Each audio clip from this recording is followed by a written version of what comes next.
और अब सीधी तस्वीरें आप इस वक्त देख रहे हैं, संसद भवन पहुंच गई हैं वित्त मंत्री निर्मला सीतारमण। हाथ में वो टैब जिसमें वो फाइल जिसमें वो डिजिटल बजट रखा हुआ है, जिससे पढ़कर वो भारत को बताएंगी कि आगे आने वाले साल में इस बजट में क्या क्या प्रावधान किए गए हैं। अपने वित्त राज्य मंत्रियों के साथ वित्त मंत्री निर्मला सीतारमण फोटो ऑप देती हुई तस्वीरें आप संसद भवन के ठीक बाहर गेट से देख रहे थे। ये तस्वीरें मतलब संसद भवन पहुंच गई वित्त मंत्री निर्मला सीतारमण। और अब इसके बाद तमाम प्रक्रियाएं बीच में कैबिनेट के साथ इस बजट को लेकर बात होगी और उसके बाद 11 बजे का वक्त होगा जब संसद में वित्त मंत्री निर्मला सीतारमण बजट को सबके सामने रखेंगी, बजट को पेश करेंगी। कैबिनेट की बैठक में बजट पर मुहर लगेगी। इससे पहले राष्ट्रपति से मंजूरी लेकर संसद भवन पहुंची है वित्त मंत्री निर्मला सीतारमण। तस्वीरों में आप देख पा रहे हैं वित्त राज्य मंत्रियों के साथ इस वक्त वो बजट की वो फाइल दिखा रही हैं, वो हाथ में लिया हुआ वो साइन दिखा रही हैं जिसमें बजट का वो टैब रखा हुआ है, जिसमें बजट से जुड़ी हुई तमाम जानकारी और बजट इस वक्त मौजूद है। जल्द ही ठीक 1 घंटे का करीब वक्त बचा हुआ है। कंचन हमारे साथ इस वक्त जुड़ी हुई है, हमारे साथ कुछ मेहमान भी इस वक्त हैं। सीधे रुख कर लेते हैं कंचन का। बिल्कुल राजीव, देखिए आप तस्वीर तो बहुत ही बेहतर हम लगातार दिखाते जा रहे हैं और ये तस्वीर अपने आप में काफी कुछ बयां कर रही है।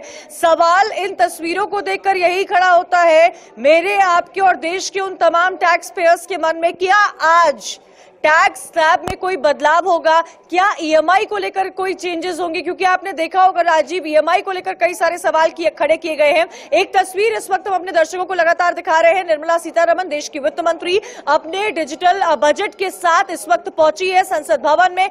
11 बजे का वक्त है, देश भर की निगाहें टिकी हुई है। 10:03 इस वक्त हो रहे हैं जब मैं आपसे बात कर रही हूँ। 11 बजे देश का हर नागरिक इंतजार कर रहा है क्योंकि ये 2024 से पहले मोदी सरकार का एक से पूर्ण बजट माना जा रहा है। हमारे साथ बैंकिंग के एक्सपर्ट एसबीआई से अश्विनी जी मौजूद है, जिनसे मैं राजीव अपने दर्शकों के कई सारे ऐसे सवाल हैं जो पूछना चाहूंगी।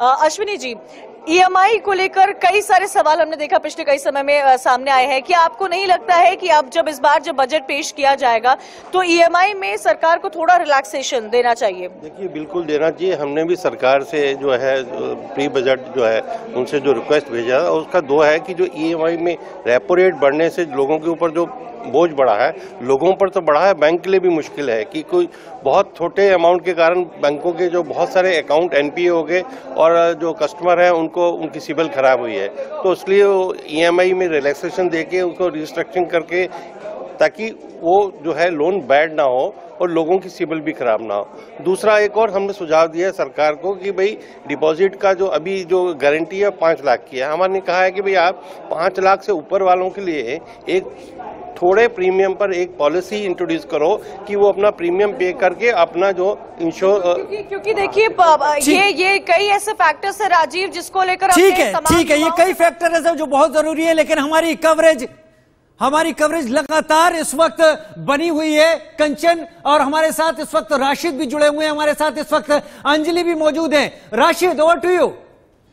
55 मिनट बाकी हैं। 55 मिनट के बाद में वित्त मंत्री निर्मला सीतारमण का बजट भाषण शुरू होने वाला है। उससे पहले आपने ये दिखाया, एक जमाने में ब्रीफकेस वाला बजट आता था, फिर वही खाता वाला बजट, और अब ये टैब वाला बजट पिछले 2 साल से आना शुरू हुआ है। अंजलि, बिल्कुल, और इसी तस्वीर का राशिद मुझे लगता है इंतजार लोग कर रहे थे। डिजिटल पिटारा जब खुलेगा तो आखिर क्या निकलेगा उस डिजिटल पिटारे में से?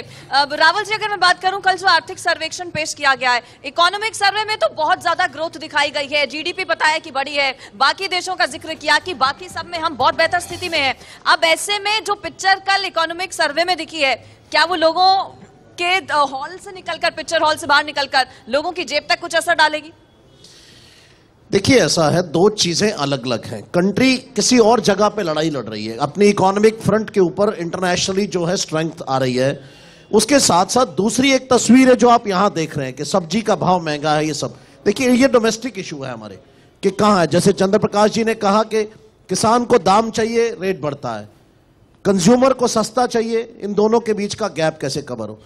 इकोनॉमिक सर्वे की कल हम बात करें तो चाइना इस वक्त 40 वर्षों के सबसे कमजोर स्थिति में है, यूरोप पहले से ट्रबल में है, अमेरिका परेशान है, कनाडा परेशान है। उस सबको देखते तो उस सबको जब कंपेयर करते तो ऐसा लगता है कि हम एक बहुत अच्छी स्थिति में।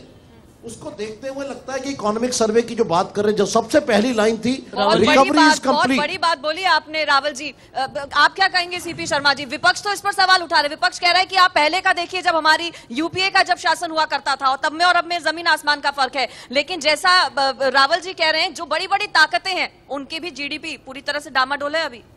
देखिए, पूरा वर्ल्ड रिसेशन में है। हम लोग यूरोप जाते हैं, एग्जीबिशन लगाते हैं, पूरा यूरोप इस वक्त रिसेशन के कगार पे खड़ा है। लेकिन हिंदुस्तान में इसलिए रिसेशन नहीं आ सकती क्योंकि 140 करोड़ जनता ये हमारी कंज्यूमर है। हमारी अगर प्रोडक्शन बढ़ेगी तो कंज्यूमर के हाथ में अच्छे सस्ते प्रोडक्ट आएंगे। आपने सब्जियों की बात करी, अगर किसान की पैदावार बढ़ेगी तो सब्जियां सस्ती होंगी। सरकार उस तरफ, दोनों तरफ एक्शन ले रही है। सरकार कंज्यूमर के लिए भी एक्शन ले रही है और सरकार किसान के लिए भी एक्शन ले रही है। मेरे को लगता है कि इस बार का जो नारा होगा, जैसे आपने बताया, इस बार के सरकार का बजट का नारा होगा अधिक उद्योग, अधिक रोजगार। लेकिन सर शर्मा जी, आपसे ही मेरा सवाल है। आपने ये कहा कि भाई हर बार ये कहा जाता है, देखिए कृषि आधारित देश हमारा, हमारी एग्री इकोनॉमी, हमारा एग्री बजट कहा जाता है। लेकिन सवाल ये पैदा होता है कि भाई ये वादा किया गया था ना कि 2022 तक आमदनी किसान की दोगुनी कर देंगे, वो तो हुई नहीं। आमदनी दोगुनी करने वाला बजट होगा क्या? भाई किसान ये कहता है हम कभी एमएसपी की मार झेलते हैं, हम कभी ओले की मार झेलते हैं, हम कभी सूखे की मार झेलते हैं, लेकिन हमारी आमदनी दोगुनी होती नहीं। आमदनी दोगुनी करने के नाम पर आप खेल जाते हैं बस। देखिए, सरकार जो कर सकती है, सरकार देखिए आप किसानों के लिए लोन सस्ता कर सकती है। किसान एग्रीकल्चर प्रोडक्ट के ऊपर जीएसटी खत्म कर सकती है। सरकार घर घर में किसान के पैसा नहीं पहुंचा सकती। सरकार बिजली एक चीज मुझे याद आ गई अंशुमन जी, जब किसानों की बात हो रही है, चूंकि आप एक्सपर्ट हैं, आप इकोनॉमी के एक्सपर्ट हैं और आप एग्री बिजनेस के भी और एग्रीकल्चर के भी आप एक्सपर्ट हैं। एक बात मुझे ये बताइएगा, एक किसान सम्मान निधि की शुरुआत हुई, साल भर में यह कहा कि भाई 6,000 रुपए सीधे तौर पर किसान को दिए जाएंगे। उसे लेकर के बड़ा विरोध भी हुआ और यह कहा जाने लगा कि भाई 6,000 रुपए क्या काफी होते हैं आज के जमाने में? क्या वो 6,000 रुपए किसान निधि के आगे बढ़ेंगे, इसका स्लैब ऊपर जाएगा, आपको लगता है? देखिए, सबसे पहले तो मैं आपको ये कहना चाहता हूँ, जो सबसे बड़ी बात है कि जितनी भी सरकारी योजनाएं किसानों के लिए, वो सभी कोऑपरेटिव बैंक्स के माध्यम से ही जा रही हैं। हाँ, बिल्कुल ठीक। आपको ये पता होगा कि पीछे अभी क्या हुआ है, अमित शाह जी ने कहा, लेकिन किसान अभी भी सेठ जी से निजात नहीं पा पाया। किसान आत्महत्या करता है ना, तो सेठ जी वाले उधारी की वजह से, उधार भी नहीं, उधारी, लोन नहीं, उधारी। मैं आपको बताता हूं, सबसे बड़ी बात यह है कि आज की रेट में किसान को किसान क्रेडिट कार्ड मिल रहे हैं। पहले ज़माने में आज की रेट में जो पुराने लोन्स थे किसानों के, लाखों करोड़ रुपए की कर्ज माफ़ी हुई है हिंदुस्तान के अंदर, डिस्ट्रिक्ट स्टेट लेवल के ऊपर, डिस्ट्रिक्ट कोऑपरेटिव बैंक्स के थ्रू उनको ये बेनिफिट दिया गया है। अल्टीमेटली अगर आप बात करें किसानों की, अगर आप बात करते हैं, वो सब लोग, वो कहाँ जाएगा? एक किसान जाएगा अपने गाँव के अंदर, एक प्राइमरी एग्रीकल्चर कोऑपरेटिव सोसाइटी होती है या कोऑपरेटिव बैंक होता है, वहाँ जाएगा। प्राइवेट बैंक तो देंगे नहीं उसको। तो उनके लिए बहुत सारी योजनाएं हैं। तो अगर आज की रेट में, एक मिनट मैं क्विक स्विच ओवर में ब्रीफ करता हूं, अगर इतनी योजनाएं हैं ही अवनीत, तो भाई आप कहते हैं आपने फर्टिलाइजर सब्सिडी दे दी, आप कहते हैं आपने उज्ज्वला दे दिया, आप कहते हैं कि आपने गांव का विकास किया, आप कहते हैं कि आपने किसान सम्मान निधि दे दी, आप कहते हैं कि यूपीए वाले मनरेगा का हमने कैनवास बड़ा कर दिया। हालांकि अब शहरी मनरेगा की भी बात हो रही है, ये कहा जा रहा है शहरी मनरेगा भी हो सकता है। आप ये कहते हैं किसानों को हम लोन देते हैं, आप कहते हैं किसानों को कोऑपरेटिव के साथ हम सीधे जोड़ देते हैं। राशिद, मैं आपको रोकना चाहूंगा। राशिद, बहुत जरूरी इस वक्त खबर, क्योंकि संसद भवन पहुंच गई है वित्त मंत्री निर्मला सीतारमण। तो इस वक्त बैठक शुरू हो रही है, प्रधानमंत्री नरेंद्र मोदी भी संसद पहुंच गए हैं, कैबिनेट की मंजूरी ली जानी है इस बजट के ऊपर, तो बैठक शुरू हो गई है इस वक्त। राशिद, संसद भवन में वो बैठक शुरू हो गई है, वो बैठक बहुत जरूरी है क्योंकि उसके बाद ही मंजूरी लेने के बाद 11 बजे का वो वक्त होगा जब संसद भवन में पेश करेंगी बजट वित्त मंत्री निर्मला सीतारमण। राशिद, ये कैबिनेट मीट है, कैबिनेट मीट में ही औपचारिक तौर से मोहर लगती है। अवनीत, जहां से मैंने छोड़ा था कि अगर इतना कुछ मिल रहा है फिर भी किसान क्यों भूखा है, किसान क्यों खेती छोड़ रहा है, खेती का रकबा क्यों घटता चला जा रहा है और आत्महत्याएं अभी भी बंद नहीं हुई हैं? देखिए, इसका सबसे प्रमुख कारण है, आपको समझना पड़ेगा कि जो किसान को लोन है वो बड़ा मुश्किल से मिलता है। सबसे बड़ी जो प्रॉब्लम आज की डेट में एमएसएमई किसान जो फेस कर रहा है, एक तो इंटरेस्ट रेट और दूसरा है लोन। अभी भी जैसे आप कह रहे हैं प्राइवेट लेंडर्स बहुत सारे हैं और ये प्राइवेट लेंडर्स जब तक कम नहीं होंगे और किसान डायरेक्टली योजनाओं से नहीं जुड़ेगा तब तक वो पूरा लाभ नहीं ले पाएगा। दूसरा, पिछले कई सालों में जो सरकार ने करने की कोशिश करी किसानों के लिए फार्मर्स बिल लेके आए, वो नहीं ठीक चला। और भी 2-3 योजनाएं जो बड़ी प्रमुख थी वो नहीं आई। देखिए, अगर एग्रीकल्चर को बढ़ावा देना है तो ऑप्शनल फूड क्रॉप का आना ही पड़ेगा। बिल्कुल, यानी कि आप कह रहे हैं कि अब वक्त आ गया, आउट ऑफ द बॉक्स सोचना होगा सरकार को। ठीक है, हमने राजद जी बात की महिलाओं की, हमने बात कर ली किसानों की, मुझे लगता है हेल्थ सेक्टर पर भी हमें चल लेना चाहिए अब, क्योंकि पहले जो चैलेंजेस एक के बाद एक सरकार के सामने आए हैं। देखिए, पहले नोटबंदी की गई, तब जनता ने मार झेली, जीडीपी इसके बाद आया और फिर कोरोना आ गया, और कोरोना के टाइम पर हमने देखा है कि कैसे हेल्थ सेक्टर की स्थिति नजर आई है। सेकेंड वेव में सर आपने देखा शर्मा जी कितनी ज्यादा स्थितियां खराब हो गई थी, तो क्या अब हेल्थ सेक्टर पर भी उतने ही सीरियसली ध्यान देने की जरूरत है? जी बिल्कुल, सरकार ऑलरेडी इस विषय पे ध्यान दे रही है। जो हमारा मेडिकल बिल है, सरकार ने पहले भी लाने की कोशिश करी थी, और हमारे ज़्यादा से ज़्यादा हॉस्पिटल्स हमें देखने में आता है खुल रहे हैं जिलों में, तो उससे बहुत फर्क पड़ेगा। एम्स हर जिले में खुल रहा है आजकल, और कोविड के लिए भी जो जिस तरीके से हमारी सरकार लड़ी है। लेकिन एक प्रैक्टिकल बात है, ये आप भी जानते हैं, ये मैं भी जानता हूँ, जब हम अस्पताल सरकारी हॉस्पिटल में जाते हैं ना, अव्वल तो ये कि उतनी बेहतर सुविधाएं बेहतर हुई हैं, लेकिन प्राइवेट हॉस्पिटल के मुकाबले आज भी बहुत दर दर की ठोकरें खानी पड़ती हैं। आप all India institute of medical sciences में ही जाएं, किस तरह से भीड़ लगी होती है, लोगों को दवाइयां नहीं मिल रही हैं, अपॉइंटमेंट नहीं मिल रही हैं। ये सारा सिंप्लीफिकेशन आखिरकार कैसे होगा? और अगर आप चले जाते हैं प्राइवेट हॉस्पिटल में ना, आज की तारीख में एक फिजिशियन भी अपनी कंसल्टेंसी 700-800 रुपए लेता है। मेरे लिए इलाज इतना महंगा है। ये कड़वा सत्य है, हमारे पास हॉस्पिटल कम है, लोग ज्यादा हैं। ठीक है, हॉस्पिटल कम है, तमाम चीजें जिसके ऊपर बात कर रहे हैं हम। इस वक्त कई स्टूडियो से इस वक्त लगातार लाइव हैं, हम मेन स्टूडियो से भी लाइव हैं, जानकारी पहुंचा रहे हैं। हमारे साथ कंचन भी जुड़ी हुई है, ब्रेकिंग न्यूज सेंटर से कंचन जुड़ी हुई है, राशिद और अंजलि हमारे साथ जुड़े हुए हैं आउटडोर स्टूडियो से, और महेंद्र माही इस वक्त नोएडा से हमारे साथ इस वक्त जुड़े हुए हैं। महेंद्र माही, आपका रुख कर लेते हैं। बड़ी उम्मीदें हैं नोएडा के लोगों को भी कि वित्त मंत्री के पिटारे से बहुत कुछ निकलकर सामने आएगा, बहुत कुछ ऐसा होगा जो राहत देगा। महेंद्र, और एक्सप्रेसवे में तो लाजवाब काम हुआ है यार। बिल्कुल, देखिए, जो वित्त मंत्री 40 मिनट बाद अपना बजट पेश करने वाली, सबसे हैरानी और बड़ी बात यह होगी कि जो तमाम जो लाख युवाएं हैं, जो किसान हैं, जो छोटे घराने के व्यापारी हैं, उनके मन में एक शंका है कि क्या कोरोना के बाद उनको एक गिफ्ट, एक तोहफा मिल सकेगा। देखिए, तमाम हमारे साथ पैनलिस्ट, तमाम एक्सपर्ट हमारे साथ मौजूद है। किसान घराने से बात करें तो हमारे साथ किसान मौजूद हैं, कॉर्पोरेट घराने से यहाँ मौजूद है, सीए घराने से मौजूद है, और जो तमाम जो लाख युवा है वो यहाँ मौजूद है। तो हम सबकी बात जानना चाहेंगे, सबकी बात दुनिया को बताइए आखिर किस तरीके से इनके मन में बजट को लेकर तमाम चीजें शंका है, जो अब मात्र 40 मिनट बाद। और साथ ही साथ हमारी जो सीनियर एंकर पूजा सिंह वो भी हमारे साथ मौजूद है। मगर सबसे पहले हम किसानों के पास जाएंगे। देखिए, हर बार किसान अपने आप को ठगा महसूस करता है। वो कहते हैं कि जो चीजें आती है वो बस कागजों में सिमटी रह जाती है। तो सबसे पहले मैं आपके पास आना चाहूंगा, ये बताइए, अब से 40 मिनट बाद बजट आएगा, किसानों को लेकर क्या लगता है? किसानों को लेकर एक चीज को हमें फोकस करना है कि कई बार वादे हुए, कमिटमेंट हुए, लेकिन अब तक पूरे नहीं हो पाए। 2017 में मोदी जी ने बोला था कि हम 2022 में किसानों की आय दुगनी कर देंगे। अब मात्र क्या मिल रहा है? 500 रुपये मंथली मिल रहा है, और 6000 पूरा एनुअल उसका वार्षिक है। अब डिपेंड करेगा कि किन किन चीज़ों पर ये फोकस करेंगे, और जो किसानों को कितनी सब्सिडी देंगे, किसानों की जो भी MSP पर जो कानून जो तय होता है, न्यूनतम मूल्य तय होता है, उस पर कितना फोकस करेंगे। डिपेंड करेगा कि आने वाला भविष्य, आने वाला ये साल किसानों के लिए कितना हमदर्द और कितनी हेल्प और कितना सहायता देगा, डिपेंड करेगा इस बजट पर। हम बिल्कुल, देखिए, हमारे साथ भाजपा के राष्ट्रीय प्रवक्ता है KP ठेनुआ। इन्होंने जब कृषि कानून चला तो उस टाइम ये आंदोलन, मैं थोड़ी देर के लिए रोक रहा हूं, तस्वीरें, सीधी तस्वीरें दिखा रहा हूं। महेंद्र, आपके पास लौटता हूं, पूजा आपके पास लौटता हूं। संसद भवन प्रधानमंत्री के पहुंचने की ये तस्वीरें सामने आ रही थी। प्रधानमंत्री कैबिनेट मीट का हिस्सा बनने के लिए पहुंचे संसद भवन, जहां पर इस बजट के ऊपर मंजूरी दी जाएगी कैबिनेट की तरफ से। वित्त मंत्री निर्मला सीतारमण की भी तस्वीरें इस वक्त, राजनाथ सिंह रक्षा मंत्री वो भी पहुंच गए हैं, तस्वीरों में आपको दिखाई पड़ रहे हैं। रक्षा मंत्री राजनाथ सिंह भी संसद पहुंच गए हैं। इस मीटिंग में प्रधानमंत्री नरेंद्र मोदी भी मौजूद हैं। महेंद्र, पूछिए, बात अपनी जारी रखिए। C2+50 का जो स्वामीनाथन ने फॉर्मूला दिया था, अब ये सम्मान निधि दे रहे हैं, क्या हो जाएगा इससे? 6000 रुपये में आप जो टॉफी देने का काम सरकार किसान के साथ न करे, उनको उनके फसल का दाम C2+50 जो स्वामीनाथन आयोग ने 2006 में रिपोर्ट, कांग्रेस से नाराज हुआ किसान, आपने 2014 के घोषणा पत्र में डाल दिया स्वामीनाथन आयोग। फिर आपने अपने ही एफिडेविट दे दिया सुप्रीम कोर्ट में कि इससे मार्केट में विकृति आ जाएगी।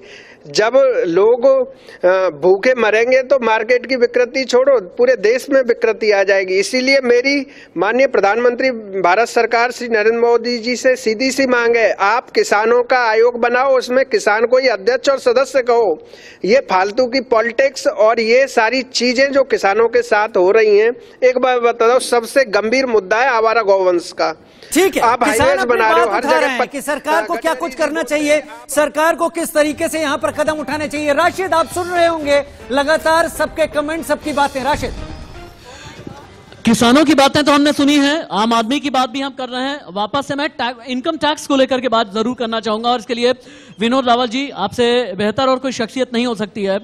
जब इनकम टैक्सेस की बात होती है ना, तो आम आदमी ये कहता है कि भाई 8 करोड़ लोग 140 करोड़ के हिंदुस्तान में टैक्स भरते हैं, क्या हमने कोई गुनाह कर दिया है, क्या हमसे टैक्स लेते हो बाकियों से नहीं लेते हो। एक और रिसर्च ही आई है जिसमें यह पता चला है कि भाई देश में 1% आबादी के पास में देश की 40%, 1% आबादी के पास 40% संपत्ति है, असेट है।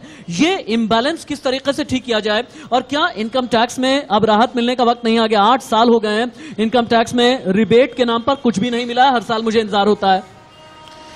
मैं आपकी आखिरी वाली बात से पहले सहमत हूं कि इनकम टैक्स स्लैब में रियायत मिलना ही चाहिए और ये लॉन्ग ओवरड्यू है।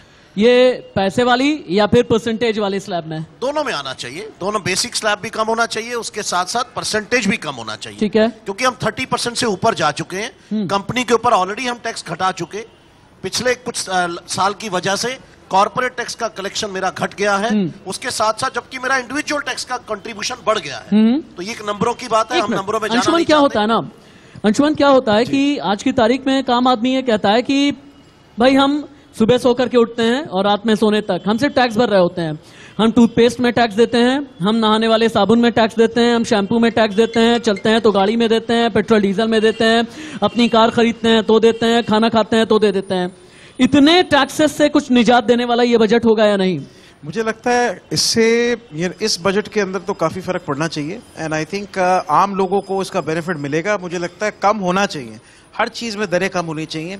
जैसे कुछ बेनिफिट्स मिले हुए हैं डायमंड इंडस्ट्री के लिए, 0.25% जीएसटी है, वो बेनिफिट्स आई थिंक बाकी सेक्टर्स में भी देने चाहिए, गवर्नमेंट को जरूर देने चाहिए। अब जब सेक्टर की बात आती है तो फिर रियल एस्टेट होता है, रियल एस्टेट की बात होती है तो आम आदमी के फ्लैट की, आम आदमी के बचत वाले घर की बात होती है।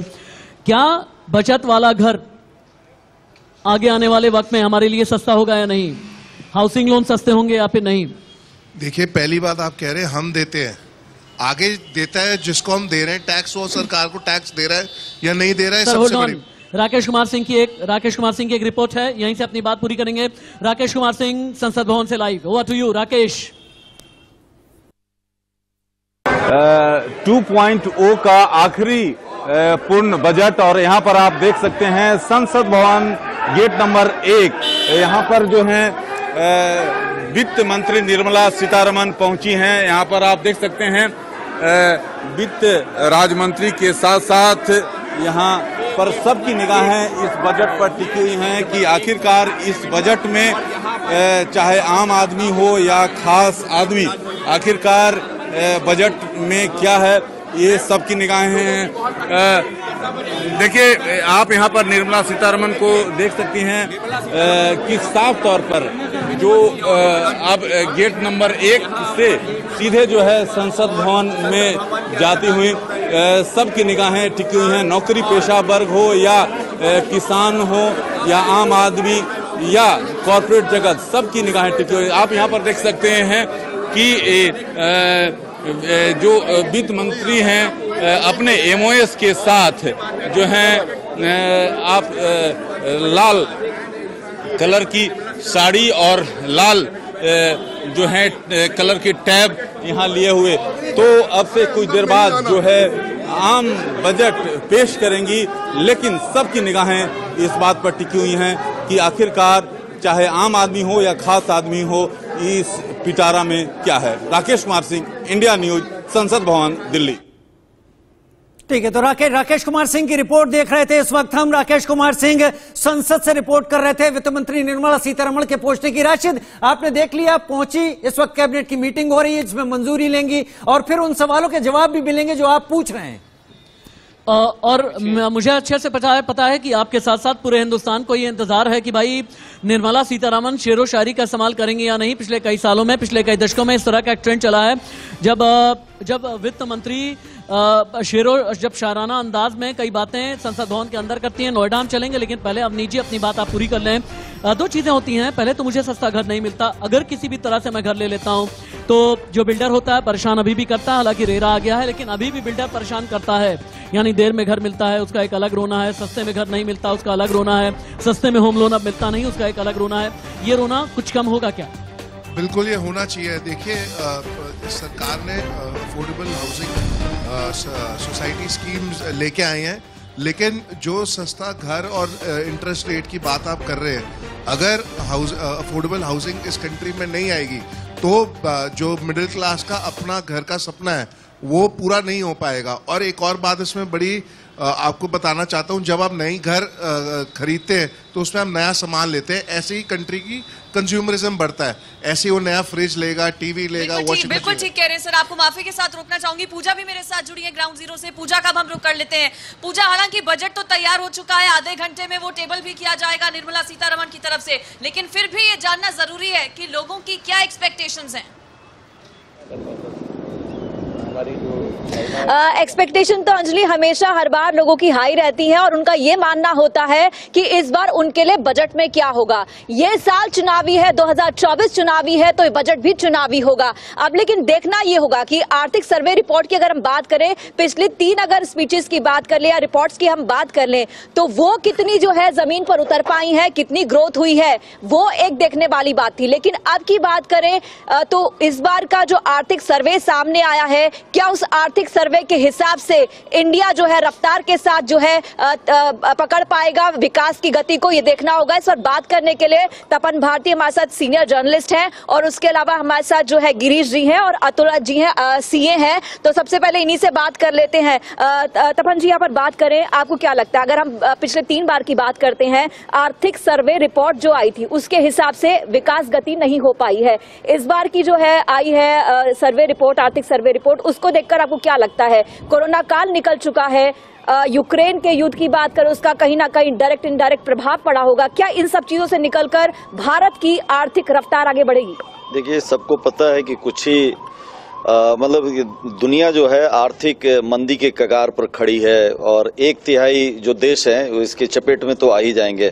तो भारत के लिए भी एक खतरा तो मंडरा रहा है, लेकिन बहुत सारी दिक्कतें आई, जैसे कोरोना है, कोरोना के अलावा महंगाई है और उन दिक्कतों से निकल चुका है जी। उन दिक्कतों तीन तरह की समस्या, महंगाई, यूक्रेन युद्ध और ये जो महामारी जो फैली थी, इन तीनों के बीच में भारत का एक जो रिपोर्ट आ रही है वो पॉजिटिव आ रही है कि रिपोर्ट पॉजिटिव आ रही है, लेकिन देखना होगा कि आम आदमी को क्या उम्मीदें हैं। टैक्स स्लैब की बात करें, आम आदमी को यही लगता है कि टैक्स स्लैब जो है वो कम होना चाहिए भी, क्योंकि वित्त मंत्री निर्मला सीतारमण के पास भी एक दायरा है जिसमें वो तमाम लोगों के लिए करेंगे। हमारे साथ कंचन न्यूज रूम से जुड़ी हुई है, हमारे साथ शक्ति भी इस वक्त पटना से जुड़े हुए हैं तमाम जानकारियों के साथ। शक्ति, आपका रुख कर लेते हैं, पटना में क्या उम्मीदें लगा रहे हैं लोग, क्या लोगों के दिल में है इस बजट को लेकर? शक्ति, देखिए पटना में लोग हैं और बजट को लेकर जो है काफी उत्साहित हैं इन लोग।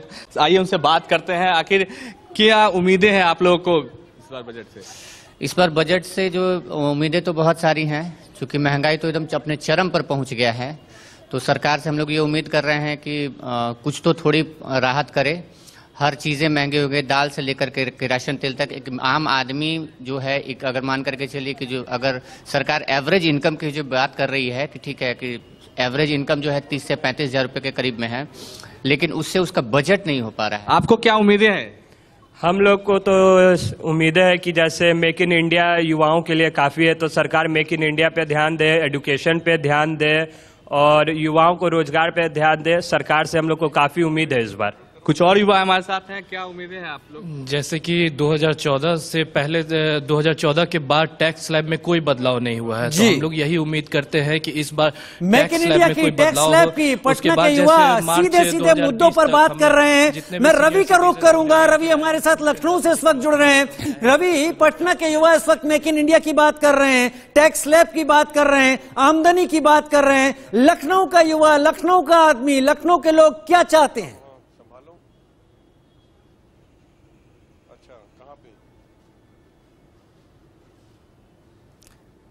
चलिए शक्ति का एक बार फिर से रुख कर लेते हैं। इस बीच आप तस्वीरें लगातार देख रहे हैं प्रधानमंत्री नरेंद्र मोदी की, जो कि संसद भवन पहुंच गए। शक्ति, बातचीत जारी रखिए। हमारे साथ कुछ महिलाएं भी हैं, उनसे भी जानने की कोशिश करते हैं बजट में क्या उम्मीदें हैं उनसे। आइए, क्या उम्मीदें हैं आप लोग? तो किचन भी करती हैं।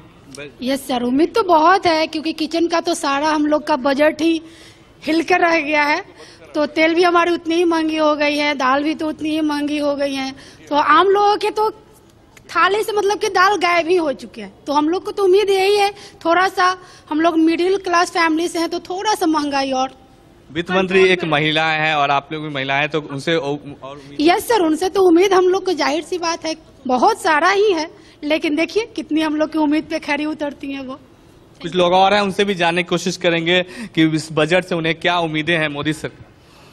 इस बार तो बजट से हमारी बहुत सारी उम्मीदें हैं, और खासकर महंगाई के मुद्दे पर इस बार उम्मीद करते हैं कि कुछ इसमें मीडियम क्लास फैमिली में।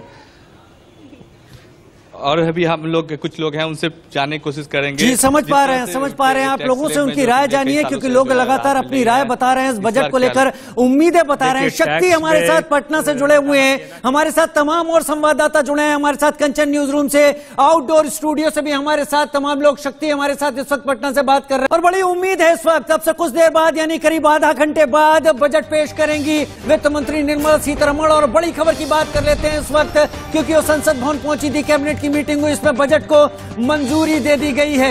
कैबिनेट की मीटिंग में बजट को मंजूरी दे दी गई, थोड़ी देर में पेश होगा यह बजट। और मेरे साथ आउटडोर स्टूडियो से राशिद लगातार इस वक्त जुड़े हुए हैं। राशिद और अंजलि इस वक्त जुड़े हुए हैं। मोदी सरकार 2.0 का आखिरी पूर्ण बजट आने वाला है। आपसे 27 मिनट का आप इंतजार करें। पैनलिस्ट यहां पर चेंज हो चुके हैं। डॉक्टर राम गोपाल मेरे साथ में इन एडिशन आ चुके हैं। इसके अलावा सीपी शर्मा जी हैं, अंशुमन जी हैं, लेफ्टिनेंट जनरल AK भट्ट मेरे साथ में हैं, और इसके अलावा सुभाष चौधरी जी हैं। सुभाष चौधरी जी, इस सेशन की शुरुआत मैं आपके साथ ही करना चाहूंगा। 2022 में सरकार ने ये कहा था किसान की आमदनी दोगुनी हो जाएगी, दोगुनी हुई क्या? देखो, दुगनी नहीं हुई है, केवल आंदोलन बढ़े हैं देश में। उसके बाद में जो आज का कॉन्सेप्ट है आपका, बोले बजट, ये नेता ही बोल रहे हैं, बजट ना बोल रहा जी। क्यों? क्योंकि सरकार कहती है किसानों की 2022 के बाद में ये सरकार कहती है फर्टिलाइजर सब्सिडी दी, सरकार ये कहती है उज्ज्वला दिया, सरकार ये कहती है कि PM किसान सम्मान निधि के तौर पे 6,000 रुपए सीधे दे दिए हमने। तो ये नहीं देख रहे कि उर्वरक पे जितना, रसायन पे जितना इन्होंने GST लगा दी, और बिजली इतनी महंगी, और डीजल इतना महंगा कि सिंचाई करना। 5 चीजें क्या चाहते हैं आप इस बार के बजट से? किसान क्या चाहता है, 5 चीजें बताइए। देखो, किसान चाहता है कि उसकी जो भी खेती में जो भी अनाज पैदा हो, उस पर MSP गारंटी कानून बन जाए। ठीक है जी। उसके बाद में बिजली मुफ्त की जाए उनकी। ठीक है। पेमेंट उनकी सही हो। ठीक है। तो ये चीजें पे किसान निर्भर है, और वो चीजें नहीं मिल पाती। लेफ्टिनेंट जनरल AK भट्ट, ठीक है, बहुत तेजी में सभी के साथ में जाना चाहता हूं मैं। लेफ्टिनेंट जनरल AK भट्ट, चूंकि आप डिफेंस के जानकार हैं, आप रक्षा मामले जानते हैं, हिंदुस्तान में आज की तारीख में 3 अलग अलग फ्रंट पर चैलेंजेस हैं। इंटरनेशनल बॉर्डर पर भी है, LAC पर भी है, LOC पर भी है। पूर्वी लद्दाख जाते हैं, चाइना में है। इधर आप ईस्टर्न सेक्टर आते हैं तो चाइना में है। LOC की तरफ जाते हैं तो पाकिस्तान आंखें तरेरता है, पाकिस्तान दगाबाजी करता है। डिफेंस बजट में क्या क्या बढ़ना चाहिए? हालांकि डिफेंस को लेकर के आज की तारीख में भारत मेक इन इंडिया की तरफ भी बढ़ गया है और आत्मनिर्भर भी होने लगा, लेकिन इसके अलावा और थोड़ा है, कितने की जरूरत है डिफेंस में? देखिए, ये फिगर्स तो, क्योंकि मैं यहाँ पर director general Indian space association के तौर पे आया हूँ, तो क्या exact figures ministry of defence को तीनों फोर्सेस ने दिए हैं उसके बारे में तो मैं बात नहीं कर पाऊंगा। पर ये जरूर है कि हमारा डिफेंस प्रोडक्शन अब आत्मनिर्भर हो रहा है, और हम एक नेट इंपोर्टर से अब एक्सपोर्टर बन रहे हैं। पिछले साल पहली बार भारत ने काफ़ी क्वांटिटी में और काफ़ी अमाउंट का एक्सपोर्ट किया है और ये एक्सपोर्ट ही बढ़ेगा, जिससे कि यानी आप ये कहना चाहते हैं कि आगे आने वाले वक्त में, अब वो वक्त भी आने वाला है जब हमें रफाल के लिए फ्रांस नहीं जाना पड़ेगा, चिनूक के लिए कहीं और नहीं जाना पड़ेगा, अपाचे के लिए नहीं जाना पड़ेगा, मिराज के लिए नहीं जाना पड़ेगा, सब कुछ हिंदुस्तान में। यही कहना चाहते हैं और फिर लोकल बिल्कुल। ये ऐसा होने में कुछ समय तो जरूर लगेगा, पर ऐसा होना बहुत जरूरी है। ये वक्त का तकाजा भी है। मुझे लगता है डॉक्टर साहब हैं, हेल्थ सेक्टर को लेकर के बात आपको करनी चाहिए। अंजलि। बिल्कुल सर, हेल्थ सेक्टर की अगर बात करें तो हमने देखा है कोरोना काल में किस तरह से जो असलियत है वो सामने आई है। तो क्या हेल्थ सेक्टर पर अब बहुत ज्यादा ध्यान दिए जाने की जरूरत है? क्या हेल्थ सेक्टर को जो बजट अलॉट होता है वो बढ़ना चाहिए? हेल्थ केयर सेक्टर के जो बजट्स हैं, ये तो एक मेन चैलेंज है ऑब्वियसली कि बजट आएगा तो उससे चीज़ों को ग्रोथ मिलेगा। ऐसे मेक इन इंडिया में काफ़ी सारे बाहर आप देख पा रहे होंगे यहाँ पर तस्वीरों में, और ये तस्वीरें लगातार राष्ट्रपति पहले ही बजट को मंजूरी दे चुकी हैं। बजट की कॉपीज हम लगातार दिखा रहे थे जो संसद भवन पहुंच गई हैं। सीधे चलते हैं अब इस वक्त रवि हमारे साथ। इस बीच हम संसद भवन की तस्वीरें दिखा रहे हैं, रवि भी हमारे साथ लखनऊ से जुड़े हुए हैं। रवि, हम अलग अलग जगह अपने संवाददाताओं से लगातार बात कर रहे हैं बजट की उम्मीदों को लेकर। लखनऊ किन उम्मीदों पर इस वक्त टिका हुआ है, रुका हुआ है? रवि, आप कह रहे हैं उनको उम्मीदें हैं, कुछ परेशान भी हैं, ये इंडस्ट्रीज और जो बेरोजगारी की समस्या है दूर कैसे हो?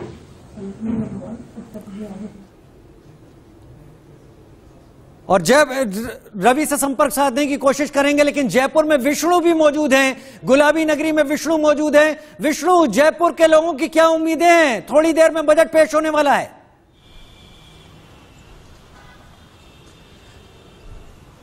देखिए, तमाम वर्ग के लोग मेरे साथ हैं, उनसे सीधे जानेंगे क्या उम्मीद है आपको। भाई साहब, क्या उम्मीद है आपको बजट से? बजट से ये उम्मीद है कि एक तो महंगाई से जनता जो त्रस्त है उसके ऊपर थोड़ा लगाम लगाए सरकार। हर पेट्रोल पे, डीजल पे, खाने पे, सब चीज़ों पे महंगाई बढ़ रही है, उस पर ध्यान दे। कर्मचारियों का मुद्दा है कि अनएम्प्लॉयमेंट बहुत ज़्यादा हो रहा है, उस पर ध्यान दिए। और जो राज्य सरकार का और केंद्र सरकार का मुद्दा चल रहा है एनपीएस ओपीएस का, तो मैं केंद्र सरकार से, मोदी सरकार से यही गुजारिश करूंगा कि ओपीएस लागू करे, जो जनता को राहत मिले। मैं रवि का भी रुख कर लेता हूं, लखनऊ से मेरे साथ जुड़े हुए हैं। रवि, वहां लोग क्या चाहते हैं, बजट से क्या उम्मीदें हैं? सरकार ने उत्तर प्रदेश में ODOP one district one project का जी, क्या कुछ उम्मीदें हैं बजट से?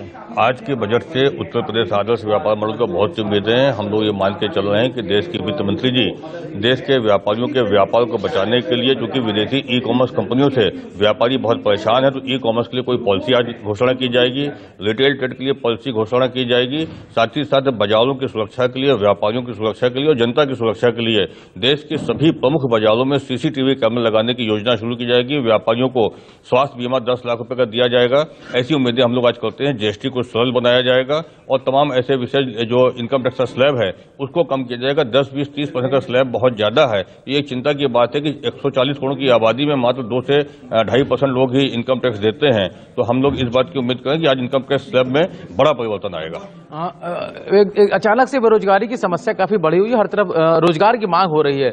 व्यापारी एक ऐसा वर्ग है जो रोजगार देता है लोगों को, और इनकी क्या उम्मीदें, क्या कुछ उम्मीदें हैं? जी बिल्कुल, आपने सही कहा। व्यापारी एक ऐसा वर्ग है जो पूरे देश को सबसे ज्यादा रोजगार देता है। ठीक है, व्यापारी क्योंकि देश को रोजगार देते हैं, व्यापारी उम्मीद कर रहे हैं। मेरे साथ लगातार इस वक्त राशिद जुड़े हुए हैं।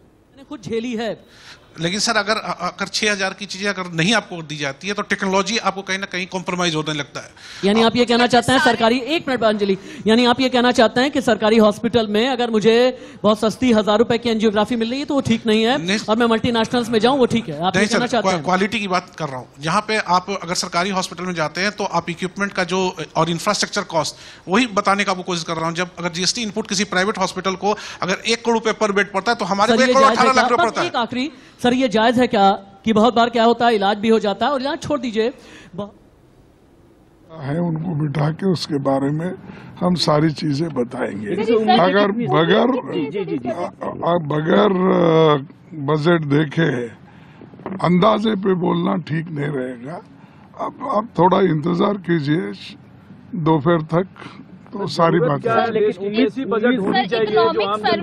नहीं, देखो उम्मीद हम उनका रिपोर्ट देखने के बाद कैसा होना चाहिए था, कैसा है, ये हम बता देंगे। अब तो जो जैसा कि राष्ट्रपति जी का अभिभाषण हुआ उसमें तो कुछ नहीं दिखा है। देखेंगे अब उनका जलवा इसमें बजट में क्या है, उसके बाद देखेंगे। इकोनॉमिक सर्वे जैसा आया सर, इकोनॉमिक सर्वे जो आया है उसमें क्या नहीं देखेंगे, ये देखो सारी चीजें डिटेल चीजें मिलने के बाद ही मैं उसको रिएक्ट कर सकता हूँ या मेरे पार्टी की ओर से हम रिएक्ट कर सकते हैं। बगैर मिले बोलना उतना उचित भी नहीं रहेगा। अच्छा लगा सर, आज आप बाइट दिए। थैंक यू सो मच आपको फाइट, वही बहुत बड़ी बात है।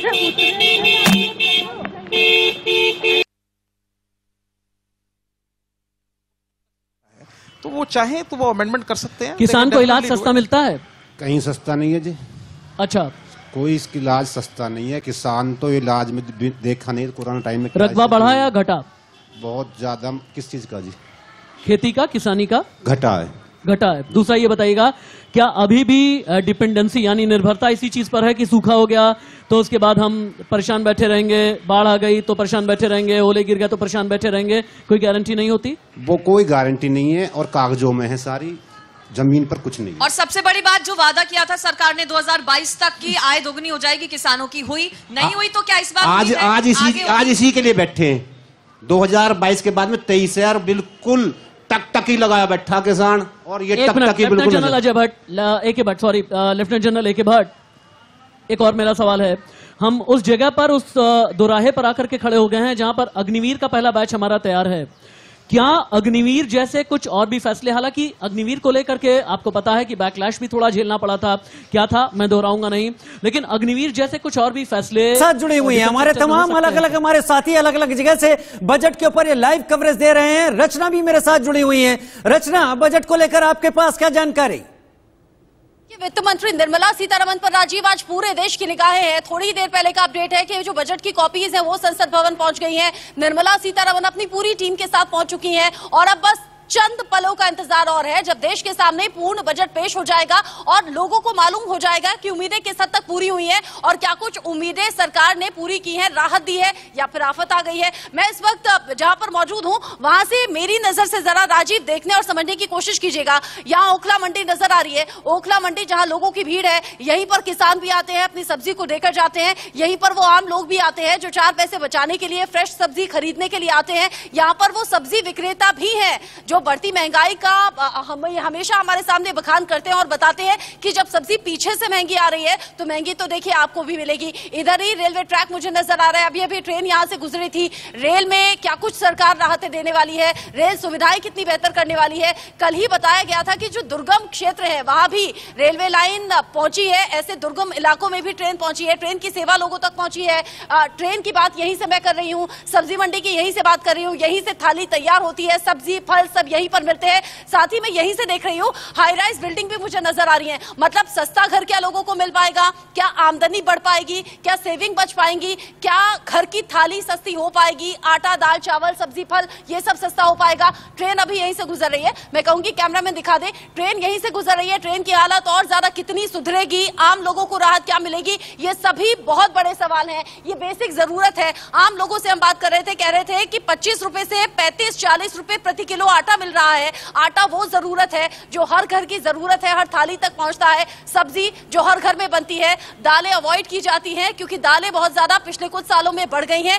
विपक्ष भी यही कह रहा है। बेरोजगारी दूर कैसे होगी? और इन सब सवालों का जवाब, इन सब सवालों का जवाब अब से ठीक 17 या 18 मिनट बाद मिल जाएगा। वित्त मंत्री के बजट भाषण में पता चल जाएगा कि कितनी राहत मिल पाई है। लेकिन जयपुर चलते हैं। जयपुर से विष्णु हमारे साथ लगातार जुड़े हुए हैं। विष्णु हमारे साथ जयपुर से जुड़े हुए हैं। विष्णु, अगर आपको मेरी आवाज आ रही है तो लोगों से बात करें। गुलाबी नगरी क्या चाहती है इस बजट से?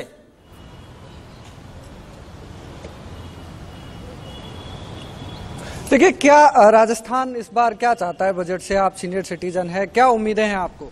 राजस्थान में स्टेट के लिए भी बजट दिया जाना चाहिए। रिंग रोड का जो काम चल रहा है उसके लिए भी जो है टाइम से बजट दे तो उसका काम पूरा हो। और जो है नौकरी पेशे वाले लोग इस बार क्या चाहते हैं बजट से? नौकरी पेशे वाला तो यही चाहेगा भाई साहब कि अपना कम से आयकर के अंदर अपन को छूट मिले। जितना अपन लोग कमाते हैं उससे खर्च रहता है। सभी के लगातार इलेक्शन आ रहे हैं। चलते हैं, लखनऊ का रुख कर लेते हैं। लखनऊ में रवि हमारे साथ जुड़े हुए हैं। रवि, क्या उम्मीदें वहां पर आपको दिखाई पड़ रही हैं? लोगों से लोग क्या सोच रहे हैं वहां पर? देखिए मेरे साथ एक महिला भी मौजूद, उनसे बात करने की कोशिश करेंगे। क्या उम्मीद करती है इस बजट से? उम्मीद तो इसी से है कि इस बार शायद मासिक बजट आना चाहिए, क्योंकि अभी तक जो भी बजट आया वो मासिक नहीं आया, और फ्यूचरिस्टिक की बजट्स आए हैं जिसमें कि इकोनॉमी हमारी स्ट्रांग हो, और इंफ्रा ग्रोथ के बारे में ही हुआ है अभी तक जो भी हुआ है। लेकिन इकोनॉमिक ग्रोथ के लिए इंडियन इकोनॉमी को ग्रो करना मजबूत अच्छा है, लेकिन जो हमारे सिटीजन्स हैं अगर वही खुश नहीं रहेंगे, उनको वही संतुष्ट नहीं रहेंगे तो कोई फायदा नहीं है। क्योंकि अगर जीएसटी कम कर थोड़े से कुछ कम हो, जॉब अपॉर्चुनिटीज और आए तो जिससे कि सर्वाइवल आसान हो जाए, तभी आगे ये सब चीजें अच्छे से हो पाएंगी। तो मासिक बजट आना बहुत जरूरी है जिसमें हम लोगों को राहत हो सके। सर क्या कुछ कहना चाहेंगे? अभी कोरोना काल में हम लोगों ने देखा है आर्थिक हालात बहुत खराब हो गए थे लोगों के, उसको बेहतर करने की कोशिश हो रही, क्या लगता है क्या उम्मीदें रहेंगी इस बजट से?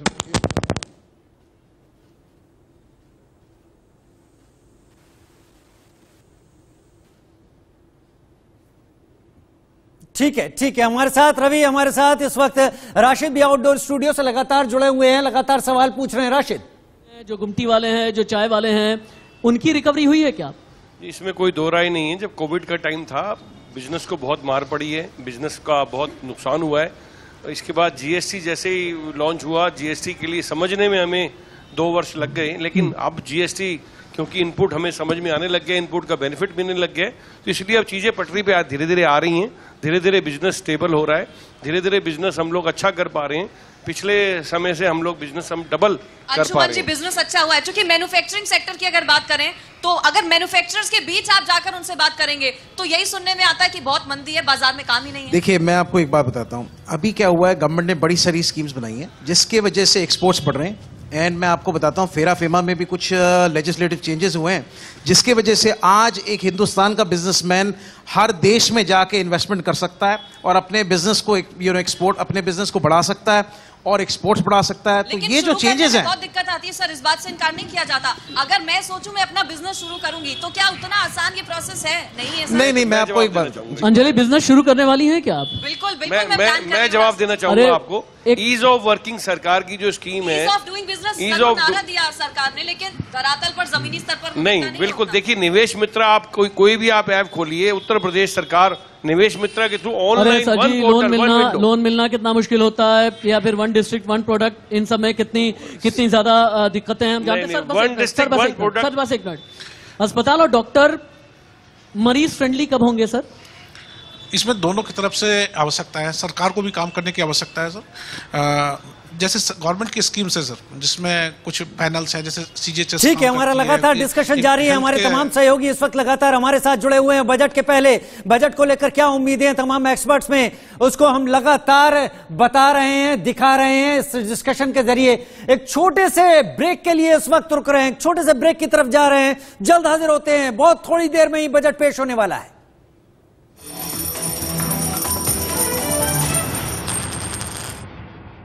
प्रेजेंटेड बाय अपने लिए, अपनों के लिए।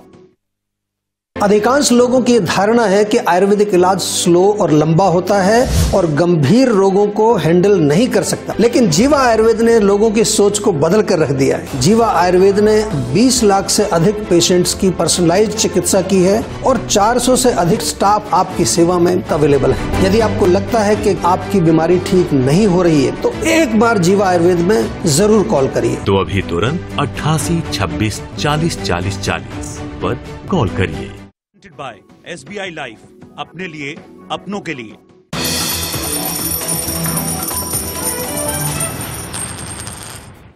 और अब से कुछ 14 मिनट बाद वित्त मंत्री निर्मला सीतारमण बजट पेश करेंगी, लेकिन बड़ी खबर हम इस वक्त बता देते हैं आपको टीवी स्क्रीन पर। बड़ी खबर इस वक्त की, कैबिनेट मीटिंग में बजट को मंजूरी दे दी गई है। कैबिनेट मीटिंग में बजट को मंजूरी, अब थोड़ी देर में ही बजट सबके सामने होगा, संसद में पेश करेंगी वित्त मंत्री निर्मला सीतारमण। राष्ट्रपति पहले ही बजट को मंजूरी दे चुकी हैं।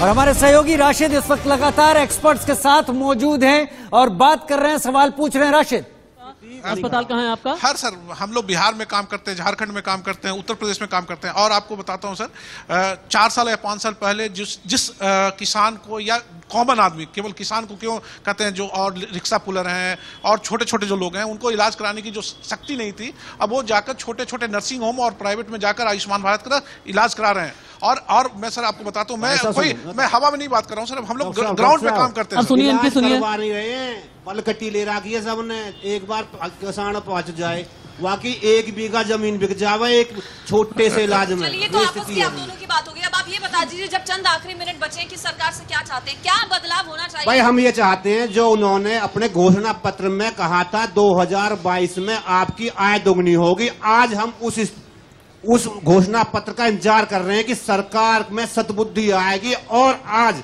2023 और 24 के लिए जिनको कहा गया था कि 2022 में पूरा कर लिया जाएगा, लेकिन कोरोना की वजह से सरकार कहती है ये ब्रेक लग गया, कोरोना नहीं आता तो आज आपकी आय भी दुगनी होती और जो वादे किए गए थे वो पूरे होते। देखिए, हमें ये चीज भी सोचनी चाहिए कि जो हमारी फाइनेंशियल पोजीशन है, अगर और देशों की बात करें तो हम फिर भी स्टैग्नेंट है, एक डिसेंट रेट पे हमारी ग्रोथ हो रही है। सर सुनिए ना, जब मेरे जेब में पैसे को लेकर के ना कंपैरेटिव स्टडी नहीं होती, You're right.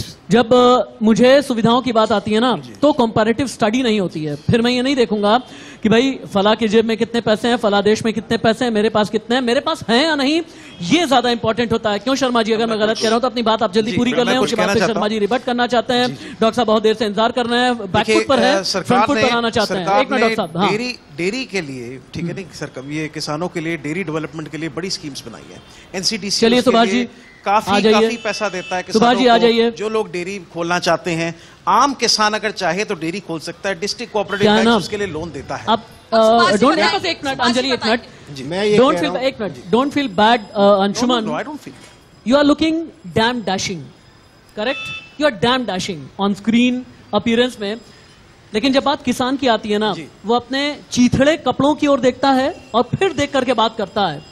वो ब्रॉच, महंगे ब्रॉच नहीं देख पाता, वो क्या होता है, क्रेवेट्स बोलते हैं ना, वो क्रेवेट्स नहीं देख पाता, वो बड़े जो महंगे सूट होते हैं वो नहीं देख पाता। क्यों सुभाष जी? भाई साहब, ये स्थिति है किसान की। अगर किसान, सुनिए, फसल अगर आज की डेट में मूंजी लग रही, मूंजी को 1 किलो मूंजी बेचने के बाद में अगर किसान उसका कर्ज चुकाने के लिए 1 बीघा जमीन बेच रहा है, जब जाए वो मूंजी पैदा कर रहा है, तो इससे ज्यादा दुर्भाग्य किसान के लिए क्या होगा? कैसे फिर चीजें बेहतर होंगी? किसान बेचेगा भी और फिर आत्महत्या भी करेगा, उसको पैसा भी नहीं मिलेगा, कैसे होगा? देखिए, कुछ नियमों में जरूर सरकार को बदलाव करना चाहिए। किसान को एमआरपी, मैक्सिमम रिटेल प्राइस मिलना चाहिए। किसान के प्रोडक्ट को आम आदमी में और मंडी से डायरेक्ट जोड़ना चाहिए। किसान की जो प्रोडक्शन है उसको एश्योर करना चाहिए। सरकार ने कहा कि आपको भैया हम मंडी से जोड़ देंगे, आप हरियाणा के हैं, जाकर के कन्याकुमारी में बेचें, तो आपने कहा नहीं भाई हम तो सड़क पर बैठ जाएंगे, पास नहीं हो पाए। ये भी बात है, आपको भी तो माननी पड़ेगी ना, विडंबना है हमारी, पास नहीं हो पाए। हमारे इन्होंने कहा कि भाई हम आपकी जो फसल है उसको आप किसी भी स्टेट में बेच सकते हैं, ऐसा कहीं भी नहीं है, फिर भी चालान कट रहे हैं भाई, रोज खड़ी हैं गाड़ियां, कहीं नहीं बेच पा रहा। ये केवल कह रहा हूं, ये जमीन पे कुछ नहीं है, कागजी में सब कुछ है।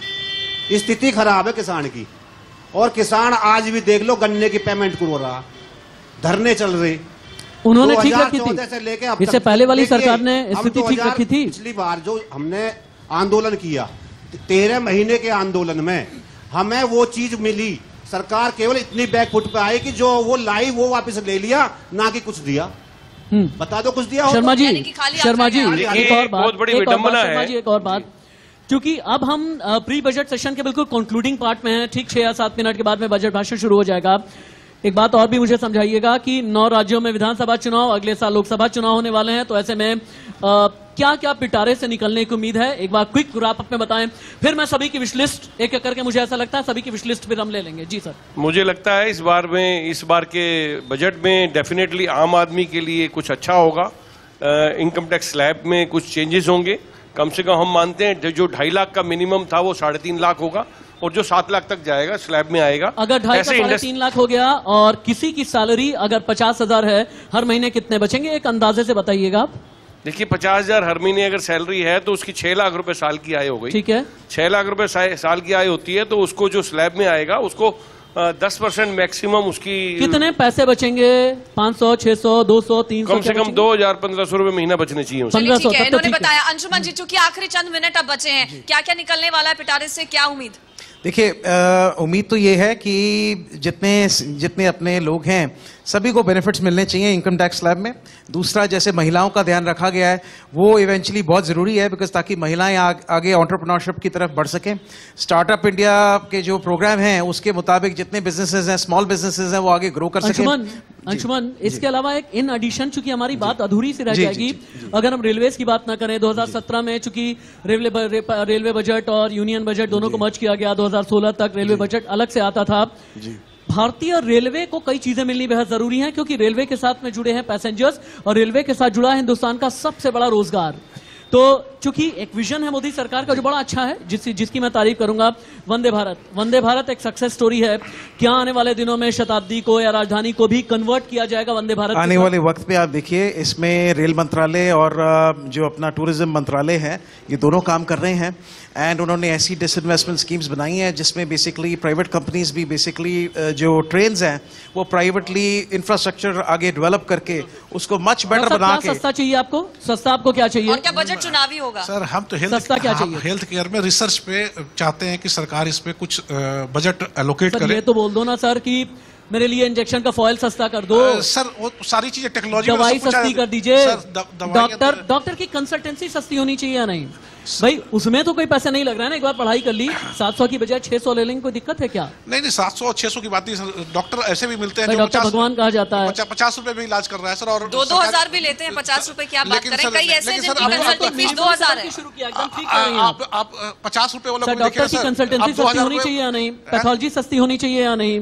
सीटी स्कैन सस्ता होना चाहिए या नहीं? एंजियोग्राफी होना चाहिए या नहीं? क्या ब्लड टेस्ट होने चाहिए या फिर नहीं? पहले तो बीमार हो जाओ, उसके बाद जेब ढीला कर दो। अगर आप सरकार से कुछ हमसे पूछना चाहते हैं, सरकार क्या दे, तो हमें सबसे इंपॉर्टेंट जो है हेल्थ केयर में अभी 2 सबसे बड़ी कमी है। हेल्थ केयर में हमारे पास रिसर्च नहीं है, और दूसरा सेकंड जो हमारे पास डॉक्टर्स और पैरामेडिक्स की बहुत कमी है। Sharma ji, wish list.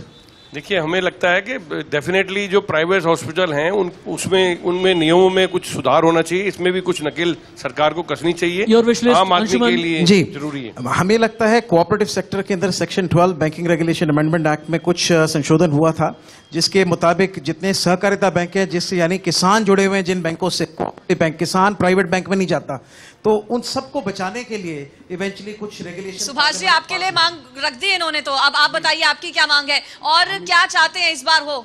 हम ये कहते हैं कि जो जीएसटी के दायरे में आ रहे हैं रासायनिक उर्वरक और किसान यंत्र और बिजली मुक्त और किसान कर्ज मुक्त हो जाए। शर्मा जी, वो गाना सुना आपने, कभी बेखुदी ने मारा, कभी बेबसी ने मारा, कभी बेकसी ने मारा, इस किसान को कभी जीएसटी ने मारा, कभी उर्वरक की कमी ने मारा, कभी सब्सिडी की कमी ने मारा, कभी लोन ने मारा, कभी सेठ जी ने मारा, वो जो उधारी देते हैं ना सेठ जी, कभी उसने मारा।